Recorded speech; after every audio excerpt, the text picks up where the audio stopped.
السلام علیکم جناب، کیا حال چال ہے؟ ٹھیک ٹھاک ہو؟ خوش باش ہو؟ طبیعتیں ٹھیک ہے جناب؟ جیسا کہ آپ کو پتہ ہے کہ 2024 کے الیکشن ہو چکے ہیں اور کافی ساری تعداد میں لوگ منتخب ہوئے ہیں، قومی اسمبلیوں کے اور صوبائی اسمبلیوں کے امیدوار منتخب ہوئے ہیں۔ آپ کو پتہ ہے کہ یہ الیکشن ہی ایسے تھے کہ جس میں کافی تعداد میں آزاد امیدوار منتخب ہوئے ہیں۔ قومی اسمبلی کے تقریباً 100 کے قریب جو ہے امیدوار منتخب ہوئے ہیں آزاد حیثیت میں، اور صوبائی اسمبلی پنجاب کی جو ہے اس کے اندر بھی تقریباً 140 کے قریب آزاد امیدوار منتخب ہوئے ہیں، اور سندھ اسمبلی میں، بلوچستان اسمبلی میں اور پختونخوا کی صوبائی اسمبلی میں کافی تعداد میں جو ہے وہ اراکین آزاد حیثیت سے منتخب ہوئے ہیں۔ آپ کو پتہ ہے کہ کسی بھی پارٹی کو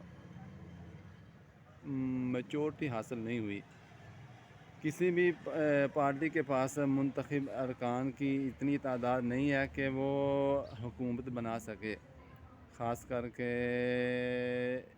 وفاق کے اندر۔ صوبائی اسمبلی کے اندر تو سندھ کے اندر پیپلز پارٹی ہے، اور پختونخوا میں تحریک انصاف ہے، اور یہاں پنجاب میں نون لیگ کی اکثریت ہے۔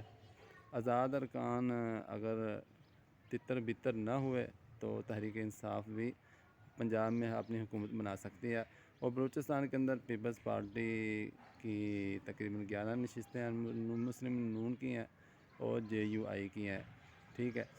تو ابھی آپ کو پتہ ہے حکومت بنانے کے لیے تقریباً خرید و فروخت شروع ہو چکی ہے، ٹھیک ہے، ہارس ٹریڈنگ جسے کہتے ہیں وہ شروع ہو چکی ہے، اور ایک عام آدمی جو ہے وہ ہزاروں کے اندر اپنا ضمیر بیچتا ہے، اپنا ووٹ بیچتا ہے، ٹھیک ہے۔ لیکن یہ جو منتخب نمائندے ہوتے ہیں صوبائی اسمبلی کے، قومی اسمبلی کے، آپ کو پتہ ہے کہ سینٹ کے جب انتخاب ہوتے ہیں تو اس کے اندر بھی لوگ کروڑوں میں اپنا ووٹ بیچتے ہیں۔ تو صوبائی اسمبلی میں، وفاق میں، قومی اسمبلی میں تو ہارس ٹریڈنگ شروع ہو چکی ہے جناب۔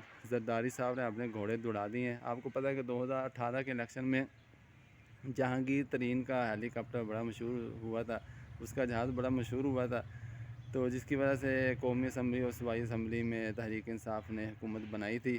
تو 2024 کے اندر بھی یہ ہارس ٹریڈنگ شروع ہو چکی ہے، لوگ جو ہے اپنا ووٹ کروڑوں میں بیچیں گے، اور جو انہوں نے انتخاب کے اوپر پیسے خرچ کیے تھے الیکشن لڑنے کے لیے، جو لاکھوں میں کیے تھے خرچ، اب وہ کروڑوں میں وہ وصول کریں گے۔ یہ تو یکمشت ان کو وصول ہوں گے کروڑوں روپے، لیکن آگے جو 2 سال، 4 سال، 5 سال جتنی بھی حکومت چلے گی اس کے اندر جو وہ پیسے لیں گے، جو مراعات اٹھائیں گے، جو مفادات وہ اٹھائیں گے، وہ اس سے علیحدہ ہے۔ اللہ پاک ہر ایک کو اپنے ضمیر کے مطابق فیصلہ کرنے کی توفیق عطا فرمائے۔